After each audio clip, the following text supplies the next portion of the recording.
Hello बच्चों, my self Ashish Kumar Pathak. देखो हम लोग क्लास में आ गए। मैक्सवेल एकेडमी क्लास में 2 वीडियो तो मैंने घर से बना दिया, तीसरे हमने सोचा क्लास में बनाते हैं। और बारिश से जो है थोड़ा मैं गीला भी हो गया, बट कोई बात नहीं, आप लोगों के लिए मैं हाजिर हूँ। देखिए अब हम लोग सॉल्व करेंगे सेक्शन बी। ओके, तो आ जाओ हम लोग थोड़ा सेक्शन बी देख लेते हैं कि सेक्शन बी में क्या कह रहा है जो है। और ये है अपना NEET 2022 paper solution set S5 पे हम लोग बात कर रहे हैं जो है। तो कह रहा है two pendulum of length 121 centimetre and 100 centimetre start vibrating in phase at some instant the two are at the mean position in same phase. The minimum number of vibration of the shorter pendulum after which the two are again in phase at the mean position is, और option 10, 8, 11, 9 है ना।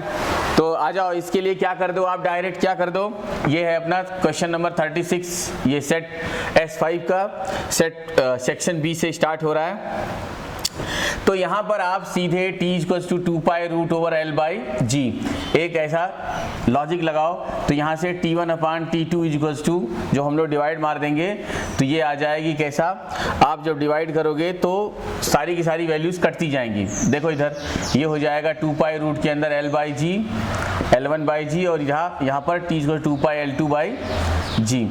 2 पाई कटा, जी से जी cut जाएगा, क्या बच गया यहाँ पर L1/L2 है ना। L1 कितनी दे रखा है उसने, L1 दिया है 121 डिवाइड बाई क्या 1 मीटर। ओके, तो ये जब आप सॉल्व करोगे तो आ जाएगा कितना 1.1/1 मीन्स 11/10।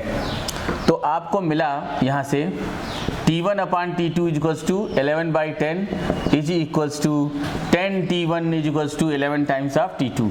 मतलब इसके 10 ऑसिलेशन इक्वल है उसके 11 ऑसिलेशंस के। तो वो पूछ रहा है आपसे the minimum number of oscillations of the shorter pendulum after which the two are again in phase in the mean position is. तो उसका कितना हो जाएगा, आंसर क्या हो गया 11। तो मतलब उसके छोटे वाले का 11 ऑसिलेशन उसको फेज में लाएगा। तो यहाँ से आपका क्या हो गया, ऑप्शन 3 इज करेक्ट, 11। नाउ 37 पे डिस्कस कर लेते हैं। Question number 37। अगर मैं 37 की बात करूं, बहुत ही अच्छा सवाल।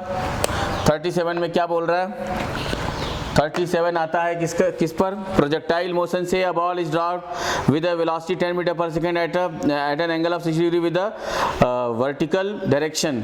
It's speed at the highest point of its trajectory will be. तो जैसे ही आपने इसको प्रोजेक्ट किया तो वो कह रहा है कि ये 60 डिग्री किससे बना रहा है, वर्टिकल से, मतलब वाई एक्सिस से। तो अगर आप देखो यहाँ पर बहुत ही ईजी है, ये यहाँ से कहीं जाकर गिर जाएगा तो ये कितना होगा 30 डिग्री, और यहाँ वेलोसिटी क्या बता रहा है 10 metre per second, v = 10 metre per second.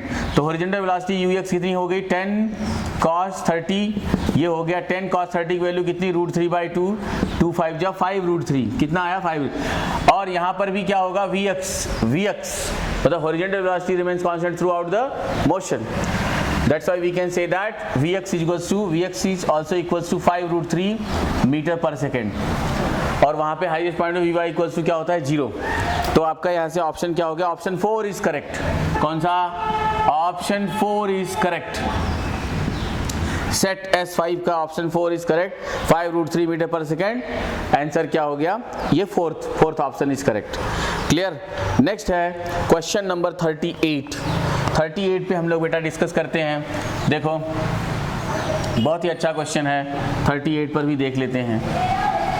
तो अगर आप 38 की बात करेंगे तो 38 जो है व्हीट स्टोन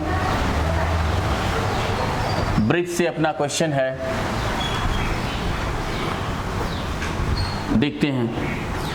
देखो यहाँ पे क्या बोलता है, उसने कहा कि Wheatstone bridge is used to determine the values of unknown resistance x by adjusting the variable resistance y as shown in the figure for the most precise measurement of x the resistance p and q is। जैसा कि आप देख रहे हो यहाँ पर p है और यहाँ पर उसने ये इधर P है, इधर X है, और इस तरफ क्या लिया है इसने Q लिया है, और यहाँ पर वेरिएबल रेजिस्टेंस आपको ऐसा Y दिखाया जा रहा है, इधर क्या है Q है। ये P है और यहाँ पर गैल्वानोमीटर लगा हुआ है ना बच्चों, और यहाँ पर आपकी बैटरी। तो आपसे पूछ रहा है कि most precise measurement of x. अगर आप देखो, अगर ये बैलेंस व्हीटस्टोन नेटवर्क है तो फिर ये क्या होगा, P इंटू एक्स क्या हो जाएगा, ये P into x, P into y cross P into y equals to x into q. Okay, तो यहाँ से x इक्वल्स टू क्या हो गया, पी वाई बाई क्यू। तो delta x by x equals to delta p by p plus delta y by y plus delta q by q. तो आप देख सकते हो यहाँ पर ऑप्शंस के बाद, और आप चाहो तो इसमें 100 से मल्टीप्लाई कर दो तो परसेंटेज एरर की बात हो जाएगी। तो वो क्या बोल रहा है, आ जाओ हम लोग चेक कर लेते हैं। इसने कहा है पहला, should be very large and unequal. कह रहा है कि for most precise measurement of x the resistance P and Q, तो should be very large and unequal. It may be, ऐसा लगता है कि जैसे कि ये भी किसी मायने में जाकर सही हो सकता है। Do not play any significant role, no. Should be approximately equal to 2x, no. And fourth number, should be approximately equal and are small. Should be approximately equal and are small. कभी मतलब अगर आप practical करें तो जैसे ऐसा लग रहा है कि जैसे शुड बी अप्रॉक्सीमेटली इक्वल, ये भी ऐसी कंडीशन कभी आ सकती है एंड स्मॉल, या फिर ऐसा मतलब आप इसको ज़्यादा से ज़्यादा श्योर एंड सर्टेन कंडीशन में should be very large and unequal. अगर इसकी बहुत अच्छी वैल्यू चाहिए तो ये लोग क्या होने चाहिए, लार्ज और अनइक्वल होंगे, तो थोड़ी हमें प्रिसाइज वैल्यू मिलेगी, है ना। थोड़ा सा ये प्रैक्टिकल है, तो यहाँ पर आपको सोच समझकर आंसर लगाना पड़ेगा। मतलब आप देखो तो 1 भी आपको सही कंडीशन में ला रहा है और 4 भी, तो देखिए NTA इसका क्या आंसर देती है, बट ऐसा लग रहा है जैसे 1 पर आप ज़्यादा सोच सकते हैं, और 4 भी किसी मामले में जाकर के ये आंसर सही दे सकता है, बट अभी आप इसे 1 ही पकड़ के चलो। और इसके बाद है क्वेश्चन नंबर 39, कह रहा है 2 point charges minus q and plus q are placed at distance L as shown in the figure. आपको आपके सामने 2 क्वेश्चन क्या दे रहा है, ये यहाँ से क्या बोलता है कि ये क्वेश्चन नंबर है 39 में आपको देता है कि ये plus Q minus q and this is your plus Q, distance between them is L। तो कह रहा है कि the magnitude of electric field intensity at a distance R is greater than L, R is greater than L, मतलब जो distance हमने R लेना है वेरीज एज, तो आपको पता है कि E इक्वल्स टू क्या होता है 1/4πε0 x इज पे 2p बाई आर क्यूब, तो यहाँ पे कैपिटल R दिया है R क्यूब, तो E इज प्रोपोर्शनल टू क्या होगा 1/r क्यूब। तो यहाँ से आपका आंसर कौन सा सही हो गया, 4th, option 4 is correct. Okay, आपका ऑप्शन क्या आ गया, ऑप्शन 4 आ गया, 4 करेक्ट हो गया। नेक्स्ट है, ये भी बिल्कुल थियोरेटिकल है, फटाफट देख लेते हैं। कह रहा है given below are the statement 1 is labelled as assertion and other is labelled as reason R। तो क्या रहा है असर्शन, ये the stretching of a spring is determined by the shear modulus of the material of the spring। yes, ये तो ठीक है। Second, a coil spring of copper has more tensile strength than the steel spring of the same। नहीं, steel की ज़्यादा होती है copper से, तो ये क्या हो गई, रॉन्ग, मतलब फॉल्स।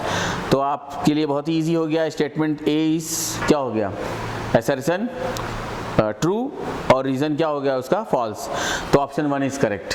क्वेश्चन नंबर 40, क्वेश्चन 40 में आपका ऑप्शन क्या हो गया, ऑप्शन 1 इज करेक्ट। ओके, क्योंकि फर्स्ट वाला राइट है और सेकंड वाला उसका रॉन्ग है। ओके, एंड क्वेश्चन नंबर 41, अगर मैं 41 की बात करूं तो 41 अगर देखा जाए तो देखो 41 क्या कहता है। आगे बढ़ते हैं थोड़ा सा, देखो क्वेश्चन 41 सेक्शन बी हो रहा है सॉल्व। अब हम लोग पहुंच गए क्वेश्चन नंबर 41 पर, और यहाँ हम लोग डिटेल सोल्यूशन कर रहे हैं, कोई ऐसा नहीं कि फटाफट ऑप्शन बता के निकल रहे हैं, सॉल्व कर रहे हैं इसको। ओके बच्चों, ताकि आपको हमेशा के लिए बेनिफिट हो। क्वेश्चन नंबर है आपका 41। अगर मैं 41 की बात करूं, बहुत ही सिंपल, 41 में कह रहा है कि the nucleus of mass number कितना 189 split into 2 nuclei having a mass number 125 and 64। The ratio of radius of 2 daughter nuclei respectively is. अब हमें बताया since we know that r equals to क्या होता है r0 a to the power 1/3, तो यहाँ से r1 upon r2 equals to क्या हो जाएगा r0, और ये 125 पावर 1/3 अपान r0 64 पावर 1/3, r0 और 0 से कट गया, ये कितना हो जाएगा 525, तो ये आ रहा है 5/4 पावर 1/3, और ये पावर 3 कट गया, मतलब ये इनके पावर 1/3 होगा, तो 3 और 3 कट गया, क्या बच गया 5/4।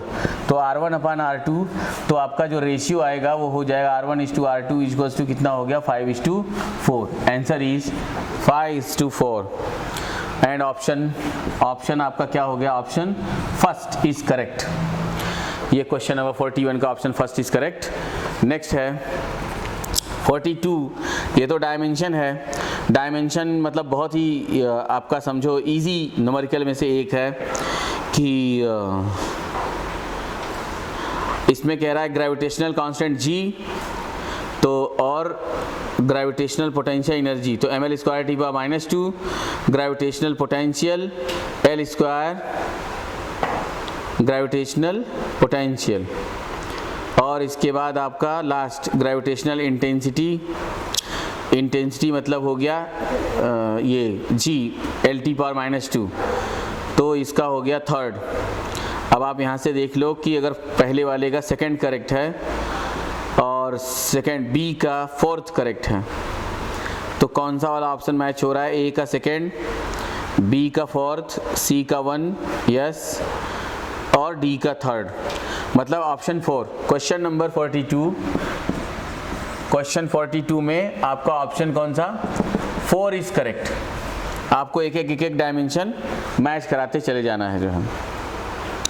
नेक्स्ट है 43 में से क्या कहता है, बहुत ही इजी, यहाँ देखो कह रहा है area of rectangular field in metre square the length is 53, L बराबर कितना दे रखा है 53.3 metre and breadth b equals to 25 metre. तो कह रहा है after rounding off the value of the correct significant digit is, तो चलो जो है एरिया अगर मैं निकालूंगा तो length into breadth 53.3 multiplied by 25, और जब भी मैं इसको मल्टीप्लाई करूंगा तो हमें 2 सिग्निफिकेंट फिगर तक आंसर लेना है, तो ये आ जाएगा कुछ तो 1300 मतलब 1400 के आसपास आएगा। तो सिंपल सी आपको सेकंड डिजिट 2 सिग्निफिकेंट डिजिट तक लेना है, तो 14 इंटू 10 टू द पावर क्या लेना पड़ेगा मुझे 2, क्योंकि बाकी सब में कितने आ रहे हैं 3 आ रहे हैं, तो option 2 is correct. Option 2, option second क्या होगा, ये करेक्ट होगा, क्योंकि हमें केवल 2 सिग्निफिकेंट फिगर तक लेना है जो है। नेक्स्ट है 44 में क्या कहता है कि a big circular coil of 1000 turns, big circular coil of 1000 turn. अगर मैं एक बिग सर्कुलर कॉइल ले लूं जिसमें 1000 टर्न हो, आप देखो ये भी बहुत अच्छा क्वेश्चन है। अगर आप तो देखते हैं जरा इसको, बारिश भी बहुत तेज हो रही है अभी, तो यहाँ पे कह रहा है big circular turn off 1000 tons and average radius 10 meter is rotating about its horizontal diameter at 2 radian per second.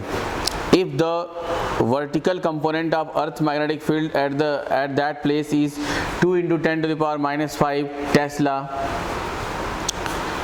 and electrical resistance of the coil is 12.56 ohm, then the maximum induced current in the coil will be, okay? तो यहाँ से हम लोग देख लेते हैं क्या कह रहा है कि क्वेश्चन नंबर है आपका 44। इसमें आपको बोल रहा है कि ये जो अपना करंट निकालने की बात कर रहा है, तो इसने आपको दिया है कि टोटल नंबर ऑफ टर्न्स कितने हैं 1000 turns and average radius 10 metre, the rotating about horizontal diameter इतना। तो हमें पता है फाई इक्वल्स टू क्या होता है b a cos omega t. तो ईएमएफ क्या होती है mod of d phi by d t is equals to b a omega और ये साइन ओमेगा टी। यहाँ से अगर आप देखो तो ये जो ये करंट है आई इक्वल्स टू क्या हो जाएगी ईएमएफ बाई आर। तो करंट मैक्सिमम कब होगी जब ये साइन ओमेगा टी की value when sine omega T की वैल्यू क्या हो जाए मैक्सिमम मतलब 1 हो जाए। तो बढ़िया बी ए ओमेगा अपान क्या हो गया आपका रेजिस्टेंस आर, बी की वैल्यू उसने दे रखी है, कितनी दे रखी है फटाफट रख देते हैं। ये बी की वैल्यू कितनी है 2 into 10 to the power minus 5 tesla और उसने एरिया भी दे रखी है आपको कितना ये कितना दे रखा है उसने area pi r square pi और आर स्क्वायर मतलब उसने रेडियस आपको 10 मतलब 100 इंटू ओमेगा की वैल्यू 2 रेडियन पर second and divide by resistance कितना दे रखा है उसने 12.56 समझ गए ओहम। तो आप यहाँ से देखो कि बी ओमेगा और ये है big circular coil of 1000 tons and average. तो एन बी ए ये क्या होना चाहिए एन मतलब एन टाइम्स ऑफ एक कॉइल के लिए है, यहाँ 1000 से आपको और मल्टीप्लाई करना होगा क्योंकि वहाँ टोटल नंबर ऑफ टर्न्स कितने 1000। तो जब आप इसको सॉल्व करोगे तो 3 और ये इसका 3 10 टू द पावर 3 और ये 2 मिलकर 5 हो गए, 5 को कैंसिल करा दिया, 2 2 जा 4 मल्टीप्लाइड बाई 3.14। तो 4 मल्टीप्लाइड बाई 3.14 डिवाइड बाई 12.56। तो ये जब हम लोग मल्टीप्लाई करेंगे तो 12.5 आ जाएगा डिवाइड बाई 12.5 कट के कितना आ गया 1 एम्पियर। तो करंट कितनी आ गई बच्चों 1 एम्पियर आ गई। आंसर इज 1 एम्पियर और ऑप्शन क्या हो गया ऑप्शन 1 इज करेक्ट। ऑप्शन 1 क्या हो गया करेक्ट हो गया। क्लियर। यहाँ से आपका 44। नाउ 45 क्वेश्चन नंबर 45 पे बात करते हैं। तो जरा देखेंगे बच्चों क्वेश्चन नंबर 45 आ जाओ फटाफट सॉल्व करके। देखो जिन बच्चों को अच्छी खासी प्रैक्टिस है एनसीईआरटी की उनके लिए ये पेपर बहुत आसान है, बशर्ते उसने एनसीईआरटी को अच्छे से सॉल्व किया हो और अच्छी खासी रिवीजन हो उसकी। यहाँ पर बोलता है कि 2 ट्रांसपेरेंट मीडियम क्वेश्चन नंबर 45 में क्या बोलता है 2 transparent medium A and B are separated by a plane boundary. The speed of light in those media are 1.5 into 10 power 8 meter per second and 2 into 10 power 8 meter per second respectively. The critical angle for the ray of the light for those two media is। बहुत ही आसान, तुम्हें पता है कि sine i c equals to refractive index of second medium upon refractive index of first medium.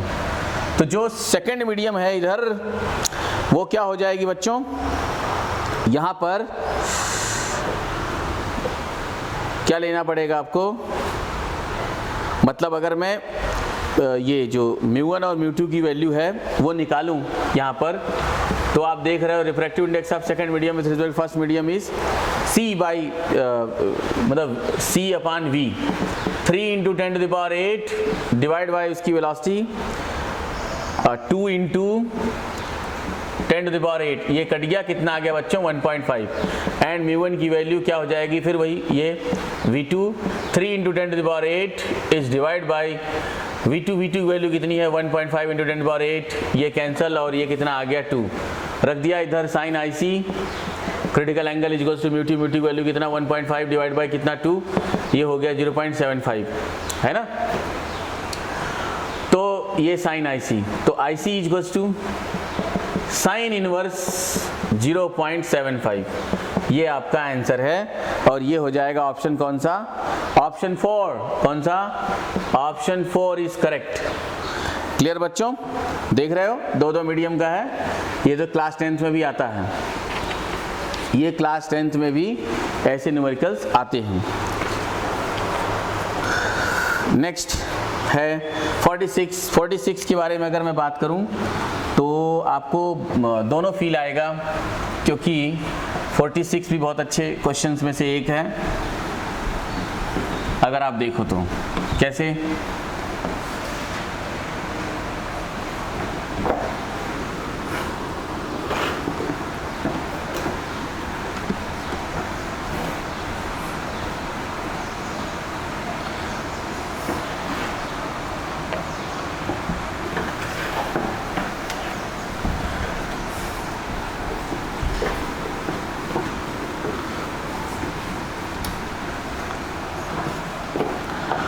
Okay next है 46, question number 46 के बारे में बात करें तो क्या कहता है 46, कह रहा है series LCR circuit with inductance L is equals to 10 henry और capacitance C is equals to 10 microfarad means 10 to the power -5 farad.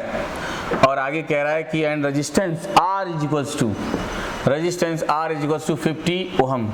तो कह रहा है it is connected to an AC source of voltage V equals to how much 200 sin 100t। If the resonance frequency of the LCR circuit is nu naught, the frequency of the AC source is nu, then तो आ जाओ source की frequency यहाँ से निकाल लेते हैं। Source की frequency new equals to 100, ये हो गई 2 पाई न्यू इक्वल्स टू 100, तो nu equals to 100 is divide by 2 pi, ये कट गया, कितना आ गया 50 अपॉन पाई, ये हो गई सोर्स की फ्रीक्वेंसी।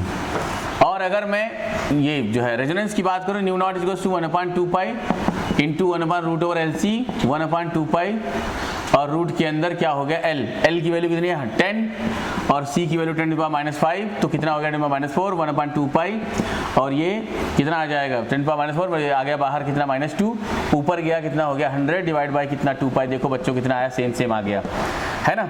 तो आपने पाया कि दोनों की दोनों वैल्यू क्या है सेम, तो यहाँ से हो गया आपका ऑप्शन नंबर 4। यहाँ पर ऑप्शन क्या है 4, ऑप्शन 4 इज करेक्ट। कह रहा है nu naught equals to nu equals to 50 by pi hertz, और ये दोनों के दोनों किस में होंगे, हर्ट्स में होंगे, सब कुछ किस में होगा, हर्ट्स में होगा। तो ऑप्शन कौन सा हो गया 4 इज करेक्ट। इसके बाद है 47, अगर आप 47 को देखो ध्यान से तो 47 डायरेक्ट NCERT का न्यूमेरिकल है। जब आप कैपेसिटर का के रिलेशन को पढ़ रहे होगे, पोटेंशियल का सबसे जो लास्ट न्यूमेरिकल है, बिल्कुल सेम टू सेम वही न्यूमेरिकल है, बस अगर उसने थोड़ी बहुत चेंज किया होगा, नहीं तो वो भी चेंज ही नहीं है, सेम न्यूमेरिकल है। उधर भी 900 पिको फैरड है। ओके, तो आप देख लो, जो है जिन बच्चों ने NCERT पढ़ा होगा वो पेपर को बहुत कम टाइम में सॉल्व किया होगा उन लोगों ने। मैं तुम्हें बताऊं, ऐसे पेपरों के लिए HC वर्मा की भी कोई ज़रूरत नहीं है। अगर ये ऐसा पेपर है तो HC वर्मा की कोई ज़रूरत नहीं है, और अगर आप HC वर्मा कर रहे हैं तो ठीक है, अच्छा है, कर लो, लेकिन कुछ ज़रूरत नहीं है। बस अगर आपका CBSE बोर्ड सही है तो आप पूरे पेपर को बहुत कम टाइम में सॉल्व करके आ जाओगे। नेक्स्ट कह रहा है कि एक कैपेसिटर है जिसको आपने यहाँ पर कनेक्ट कर दिया direct plus plus plus plus plus minus minus minus, और यहाँ A है, इसके बाद डिस्कनेक्ट किया जाता है, सेम उससे कनेक्ट किया जा रहा है, लास्ट इधर डिस्कनेक्ट करके सेम कैपेसिटर की उससे कनेक्ट कर दिया गया। ठीक है, तो उसने कहा आपसे कि आप इसकी बताओ, तो UI कितनी होगी, हाफ CV², और बाद में जब इसको कनेक्ट किया जाता है तो क्या हो जाता है, एनर्जी हाफ हो जाती है। ठीक है, आप बिल्कुल चले जाओ NCERT में, आपको डायरेक्ट मिल जाएगा 1 × C की वैल्यू कितनी है 900 × 10⁻⁴ पिको फैरड में है, पिकोफैरड, -12 इंटू वी स्क्वायर मतलब 100, 10^2 10^4 हो गया, और ये इसको कैंसिल किया 8 में से ये गया, और ये 8 और ये 6, तो ये आ जाएगा 4.5 इंटू 10⁻⁻⁶ क्या जूल। इनिशियली इतनी एनर्जी है, जब आप ये कनेक्ट करते हो तो 50% एनर्जी उसके हीट और इलेक्ट्रोमैग्नेटिक रेडिएशन में चली जाती है, 50% इज रिमेनिंग। तो आप जब अगर आपने वो न्यूमेरिकल सॉल्व किया, डायरेक्ट आपको आंसर याद रहेगा 2.25 इंटू 10⁻⁻⁶ क्या आ जाएगा जूल, हाफ एनर्जी बचेगी, है ना। आप उसको सॉल्व करके देख लेना, वही आंसर आएगा। तो यहाँ से आपने देखा कि ऑप्शन 1 इज करेक्ट, यहाँ पर आपको मिल रहा है ऑप्शन 1 इज करेक्ट, है ना बच्चों। जब आप निकालोगे तो आपको समझ में आएगा, आप C इक्विवेलेंट निकाल लेना और V इक्विवेलेंट निकाल करके जब UF करोगे तो हाफ C इक्विवेलेंट C और V equivalent of whole square, direct आपको आंसर मिल जाएगा। क्लियर। आपको C इक्विवेलेंट कितनी मिलेगी 2C, और V इक्विवेलेंट V/2 हो जाएगा, स्क्वायर करोगे तो V²/4, तो ये यहाँ से कटकर पूरे टोटल एनर्जी का 1/2 हो जाएगा। क्लियर, बहुत ही आसान हो गया। आपने UF की वैल्यू आगे मिल गया आपको 2.25 into 10⁻⁶ joule. And now question 48 में क्या कह रहा है, from the ampere circuit law for a long straight wire of circular cross section carrying a steady current, the variation of magnetic field inside and outside of the region of the wire. तो ये कितना हो रहा है, और linearly, ये तो बहुत ही सिंपल बच्चों को याद रहता है, linearly increasing function of distance r, मतलब अंदर r से प्रोपोर्शनल होता है, बाहर 1/r, तो आपको मिल जाए wire and the decreasing with 1/r dependence for the outside region. तो ऑप्शन 1 इज करेक्ट, 48 का हो गया आपका ऑप्शन 1 इज करेक्ट, ठीक है।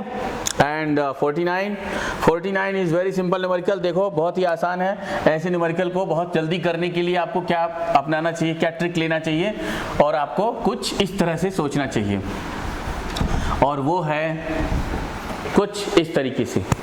देखो बच्चों फटाफट, ये यहाँ पर उसने एक नैंड गेट लगाया है, और यहाँ पर आपको एक ये दे रखा है, फिर यहाँ से फिर एक एंड गेट लगा रहा है, और यहाँ पर आपको एक नॉट गेट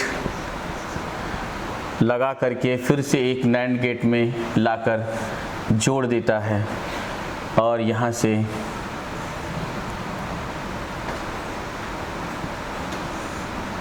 ये आपका यहाँ पर बता रहा है ये A है, ये B है, बहुत बढ़िया। तो आ जाओ हम लोग देख लेते हैं। जब हम लोग सबसे पहले, अब इतना लंबा सॉल्व करने से अच्छा है 1 0 1 0 डाल दो, तो मैंने क्या ले लिया 0 0। जब बच्चों ये 0 गया तो 0 को क्या बना देगा 1, और यहाँ से 0 गया तो 0 फिर से, तो 0 और 0 एंड है, तो 0 इंटू 0 क्या हो गया 0, आप बार क्या हो गया 1, क्या समझ में आया 1, और इसके बाद ये कहाँ से जा करके फिर से ये इसमें जुड़ जाता है, और यहाँ पर आपका आउटपुट यहाँ पर C दे रखा है। तो C की वैल्यू क्या आ गई, देखो अब ये 0 गया, मतलब ऑफ स्टेज ये 0 है ना, और यहाँ से 0 आकर के क्या बना 1, तो 1 इंटू 0 क्या हो जाएगा, पहले 0 0 बार 1, तो 1 इंटू 1 1, और फिर से कितना आ जाएगा 1 आ गया। मतलब कि देखो 2, पहला और 4th नंबर जो आपका सेट है, ये दोनों सेम बता रहे हैं, फिर तो हमें 1 1 लेना पड़ेगा, वही उसी से पता चलेगा। 1 ले लिया, 1 गया, 1 का बार 0 हो गया, मतलब अब हम लोग क्या ले रहे हैं 1, अभी इधर क्या ले लिया 1, तो ये गया 1, और इधर से 1 आकर 0 0, और 1 इंटू 1 0 0 0 का बार क्या हो गया 1, और ये 1 गया, और इधर से क्या गया 1, फिर से 1 इंटू 1 0, और ये क्या आ गया 0, फिर 0 और ये 1 क्या हो जाएगा 0, और बाद में क्या मिल गया 0। तो कौन सा करेक्ट हुआ, ऑप्शन 1। कौन सा बच्चों, ऑप्शन 1 इज करेक्ट। आप देख लो 1 1 और 0 0, बाद में वो अपने आप सही वैल्यू देगी, बाकी सब अलग अलग है। नंबर लास्ट 50 में क्या बोल रहा है, 50 में कह रहा है the volume occupied by the molecules content in 4.5 kilogram, है ना बच्चों। बहुत ही अच्छा क्वेश्चन नंबर 50। आ जाओ 50 बात कर रहे हैं हम लोग। 50 को देखो, 50 में आपको बता रहा है कि the volume occupied by the molecules contain in 4.5 kilogram of water at STP, है ना। तो if the molecular force vanish away